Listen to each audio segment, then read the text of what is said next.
Souviens-toi, Seigneur, de ton alliance. N'oublie pas plus longtemps les pauvres de ton peuple. Lève-toi, Seigneur, défends ta cause. N'oublie pas le cri de ceux qui te cherchent. Au nom du Père et du Fils et du Saint-Esprit, la grâce de Jésus notre Seigneur, l'amour de Dieu le Père et la communion de l'Esprit Saint soient toujours avec vous. Soyez les bienvenus, vous, dans cette cathédrale, mais aussi toutes celles et tous ceux qui nous rejoignent par cathéo catholique. Oui, merci d'être en communion avec nous. Aujourd'hui, nous penserons naturellement à toutes les victimes de ce terrible attentat.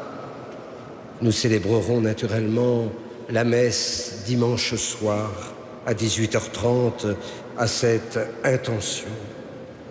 N'oublie pas le cri. C'est notre cri que nous voulons dire au Seigneur.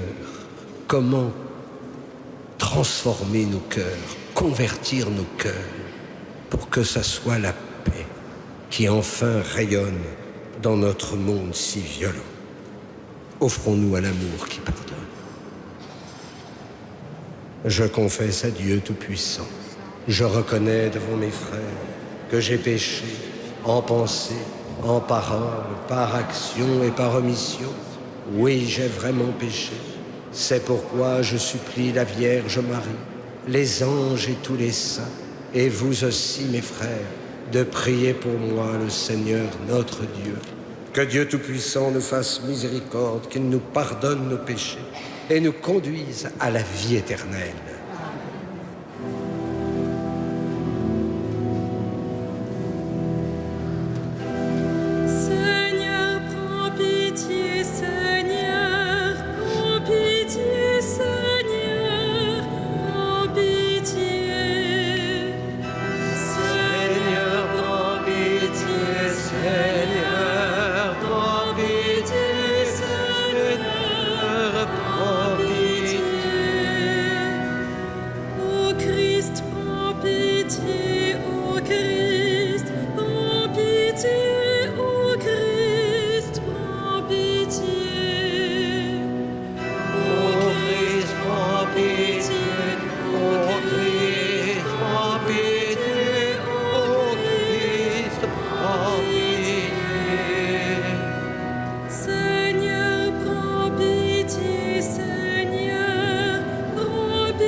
Prions le Seigneur.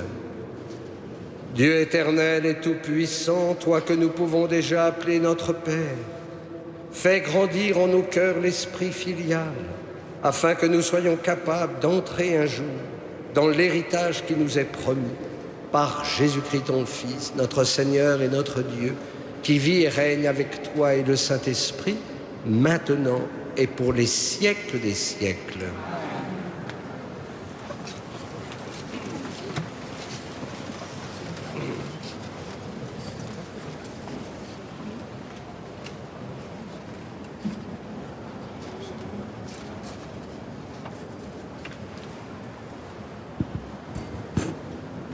Lecture du livre de Josué. En ces jours-là, Josué réunit toutes les tribus d'Israël à Sichem. Puis il appela les anciens d'Israël, avec les chefs, les juges et les scribes. Ils se présentèrent devant Dieu. Josué dit alors à tout le peuple, « Ainsi parle le Seigneur, le Dieu d'Israël. Vos ancêtres habitaient au-delà de l'Euphrate depuis toujours, jusqu'à Téra, père d'Abraham et de Nabor. Et ils servaient d'autres dieux. Alors j'ai pris votre père Abraham au-delà de l'Euphrate, et je lui ai fait traverser toute la terre de Canaan. J'ai multiplié sa descendance, et je lui ai donné Isaac. À Isaac, j'ai donné Jacob et Ésaü.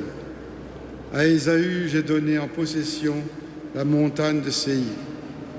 Jacob et ses fils sont descendus en Égypte. J'ai envoyé ensuite Moïse et Aaron, et j'ai frappé l'Égypte pour tout ce que j'ai accompli au milieu d'elle. Ensuite, je vous ai fait sortir. Donc j'ai fait sortir vos pères de l'Égypte, et vous êtes arrivés à la mer. Les Égyptiens poursuivaient vos pères avec des chars et des guerriers jusqu'à la mer des roseaux. Vos pères crièrent alors vers le Seigneur, qui étendit un brouillard épais entre vous et les Égyptiens, et fit revenir sur eux la mer qui les recouvrit. Vous avez vu de vos propres yeux ce que j'ai fait en Égypte, puis vous avez séjourné longtemps dans le désert. Je vous ai introduit ensuite dans le pays des Amorites, qui habitaient au-delà du Jourdain.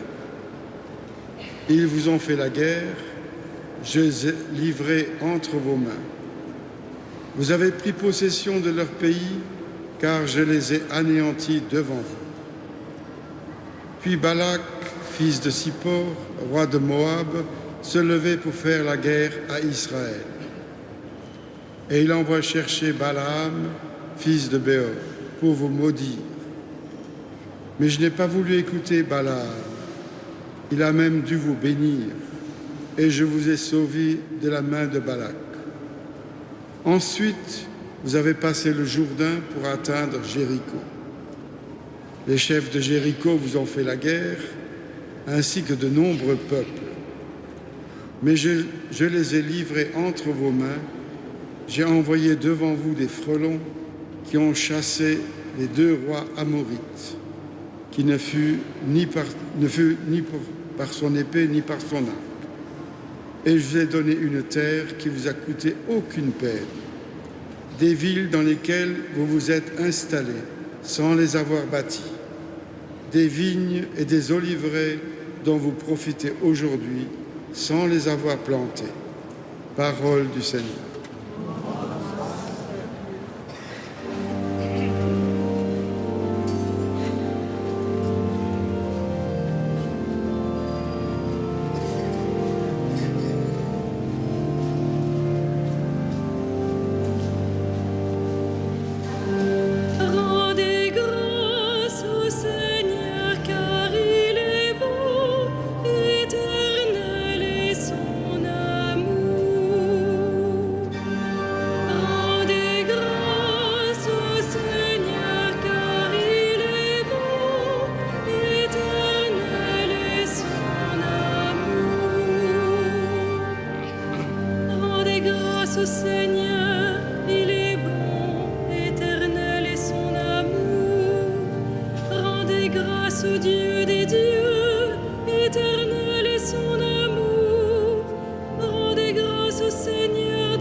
Lui qui mena son peuple au désert.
Le Seigneur soit avec vous. Évangile de Jésus-Christ selon saint Matthieu. En ce temps-là, des pharisiens s'approchèrent de Jésus pour le mettre à l'épreuve. Ils lui demandèrent: est-il permis à un homme de renvoyer sa femme pour n'importe quel motif? Il répondit: n'avez-vous pas lu ceci? Dès le commencement, le Créateur les fit hommes et femmes et dit: à cause de cela, l'homme quittera son père et sa mère, il s'attachera à sa femme et tous deux deviendront une seule chair. Ainsi, ils ne sont plus deux, mais une seule chair. Donc, ce que Dieu a uni, que l'homme ne le sépare pas. Les pharisiens lui répliquent: pourquoi donc Moïse a-t-il prescrit la remise d'un acte de divorce avant la répudiation? Jésus leur répond: c'est en raison de la dureté de votre cœur que Moïse vous a permis de renvoyer vos femmes. Mais au commencement, il n'en était pas ainsi. Or, je vous le dis, si quelqu'un renvoie sa femme, sauf en cas d'union illégitime, et qu'il en épouse une autre, il est adultère. Ses disciples lui disent: si telle est la situation de l'homme par rapport à sa femme, mieux vaut ne pas se marier. Il leur répondit: tous ne comprennent pas cette parole, mais seulement ceux à qui cela est donné. Il y a des gens qui ne se marient pas car de naissance, ils en sont incapables. Il y en a qui ne peuvent pas se marier car ils ont été mutilés par les hommes. Il y en a qui ont choisi de ne pas se marier à cause du royaume des cieux. Celui qui peut comprendre, qu'il comprenne. Acclamons la parole de Dieu. Louange à toi, Seigneur Jésus.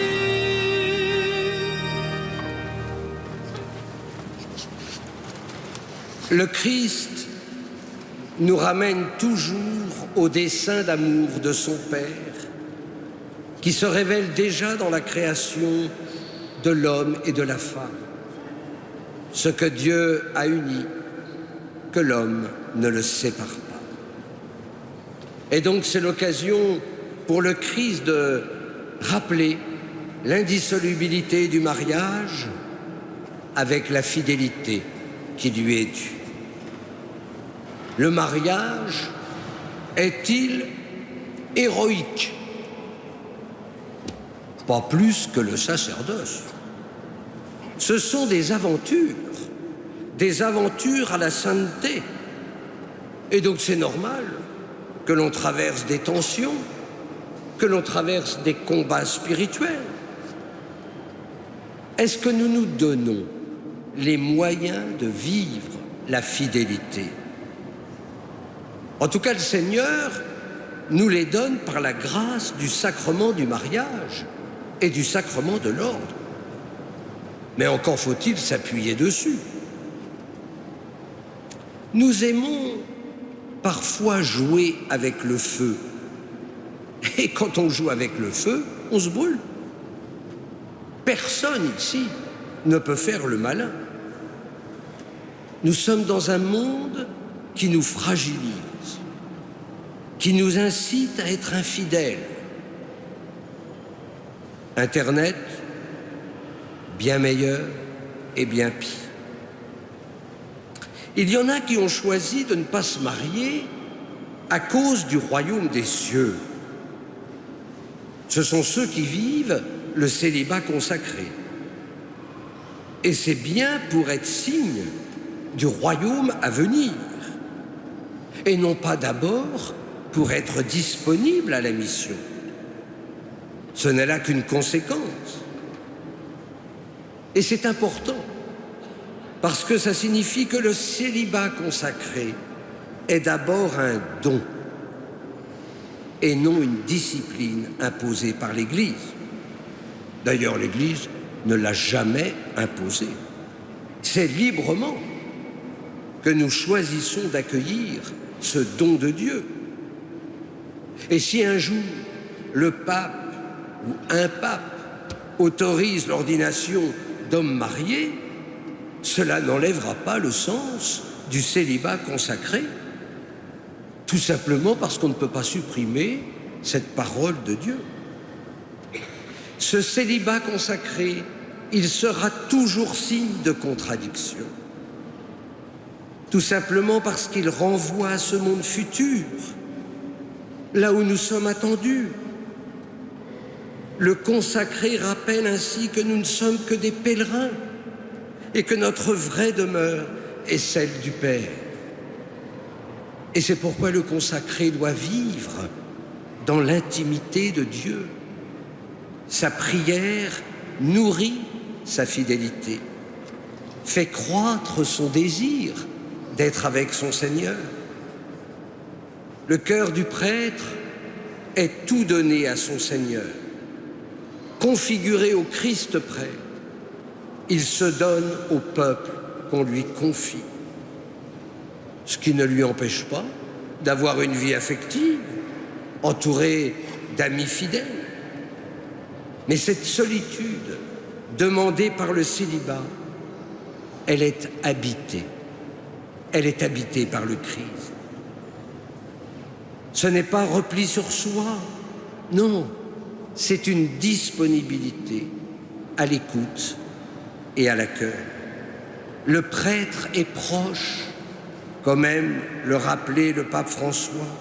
Je le cite, proximité à Jésus-Christ, dans la prière et dans l'adoration, proximité aux gens, aimez votre peuple, soyez proches des gens, c'est ce que je vous demande à vous, prêtres, cette double proximité, proximité à Jésus et proximité aux gens.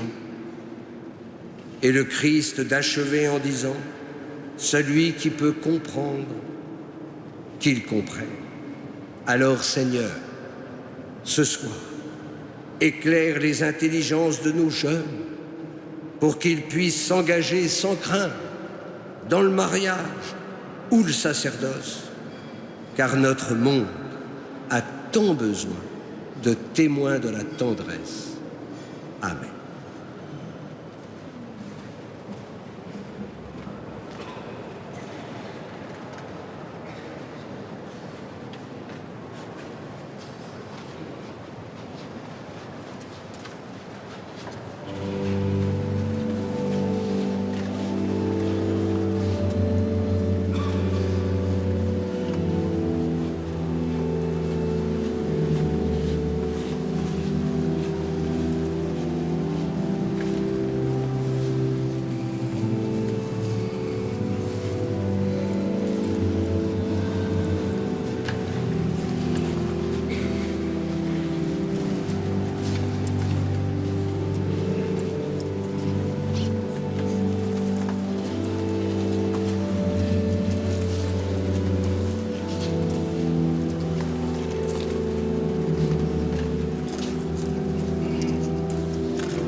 Prions ensemble au moment d'offrir le sacrifice de toute l'Église.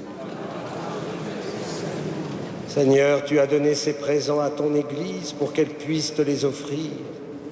Daigne les accueillir favorablement, qu'ils deviennent par ta puissance le sacrement de notre salut, par Jésus, le Christ, notre Seigneur.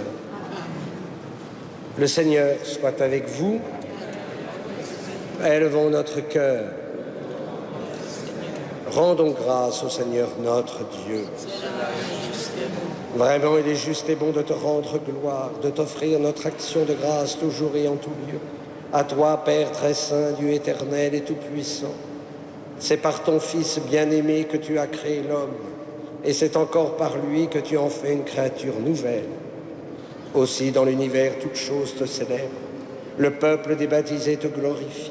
Les saints te bénissent d'un seul cœur. Et déjà, nous pouvons, avec tous les anges, proclamer hautement ta gloire.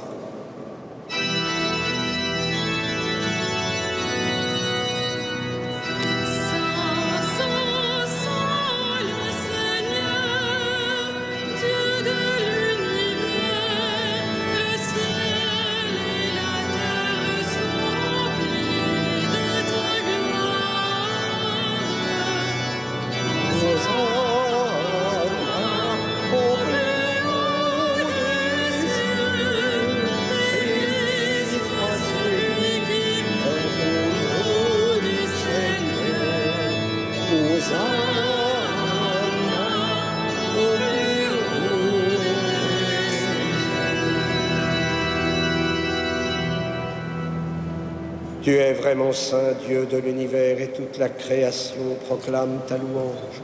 Car c'est toi qui donnes la vie, c'est toi qui sanctifies toutes choses par ton Fils, Jésus-Christ notre Seigneur, avec la puissance de l'Esprit Saint. Et tu ne cesses de rassembler ton peuple, afin qu'il te présente partout dans le monde une offrande pure. C'est pourquoi nous te supplions de consacrer toi-même les offrandes que nous apportons. Sanctifie-les par ton esprit, pour qu'elles deviennent le corps et le sang de ton Fils, Jésus-Christ notre Seigneur, qui nous a dit de célébrer ce mystère. La nuit même où il fut livré, il prit le pain. En te rendant grâce, il le bénit, il le rompit et le donna à ses disciples en disant : « Prenez et mangez-en tous. Ceci est mon corps, livré pour vous. »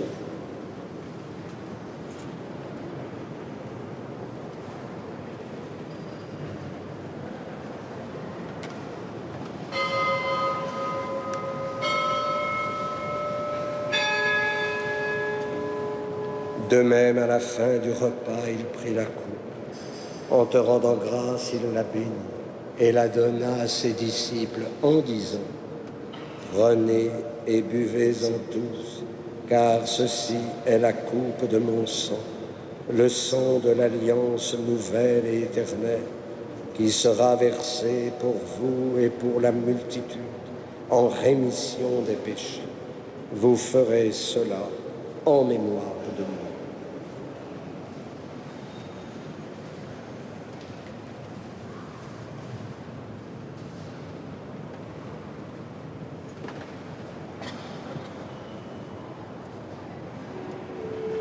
Il est grand le mystère de la foi. Nous proclamons ta mort, Seigneur Jésus. Nous célébrons ta résurrection. Nous attendons ta venue dans la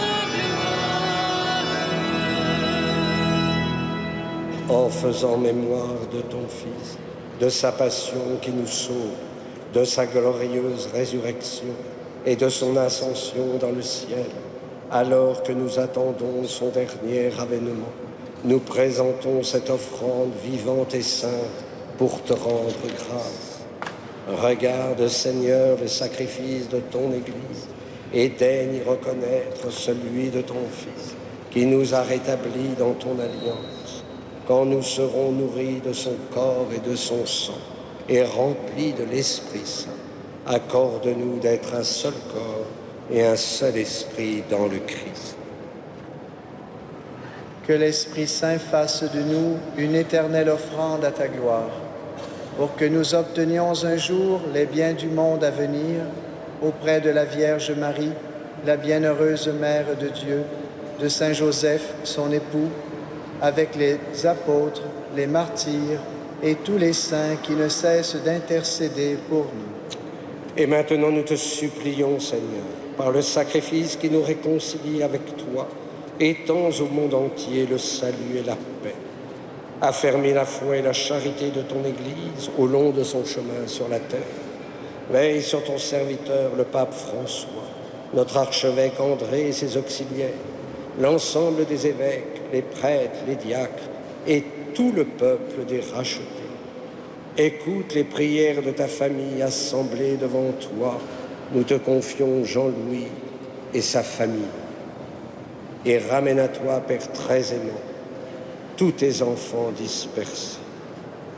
Pour nos frères défunts, pour ces victimes de ces terribles attentats, pour les hommes qui ont quitté ce monde et dont tu connais la droiture, nous te prions.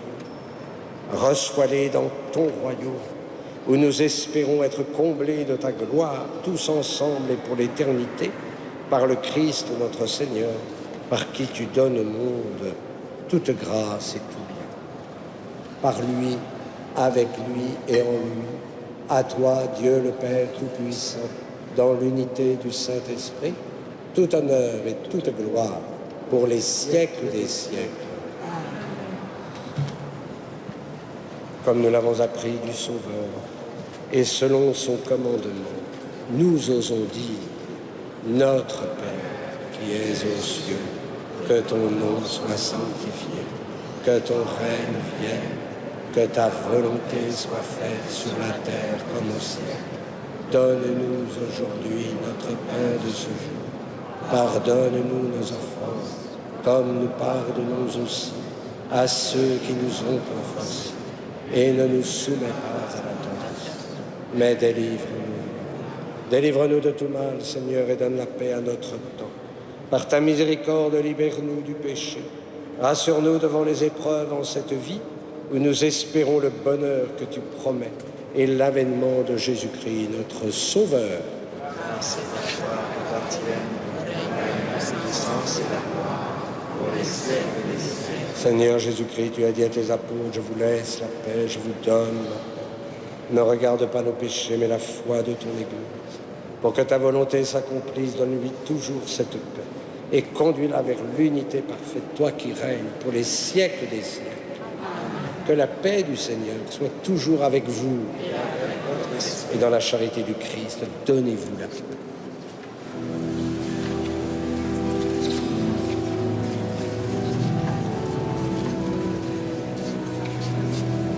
Agneau de Dieu qui enlève le péché du monde, prends pitié de nous.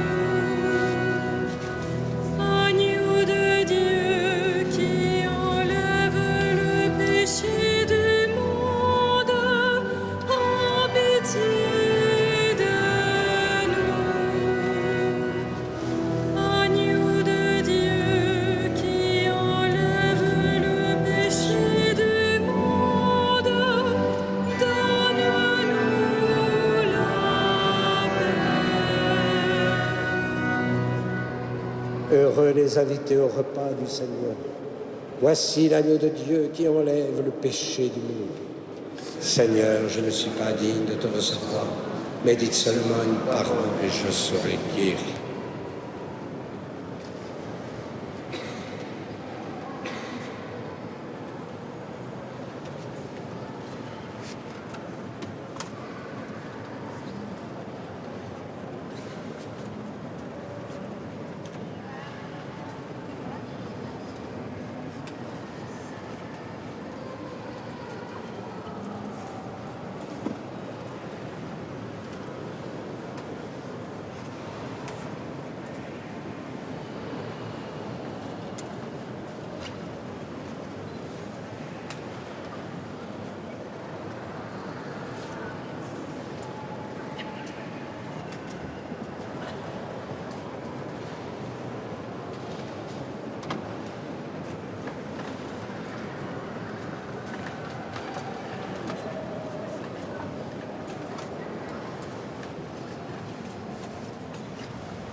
Le pain que je donnerai, dit le Seigneur, c'est ma chair pour la vie du monde.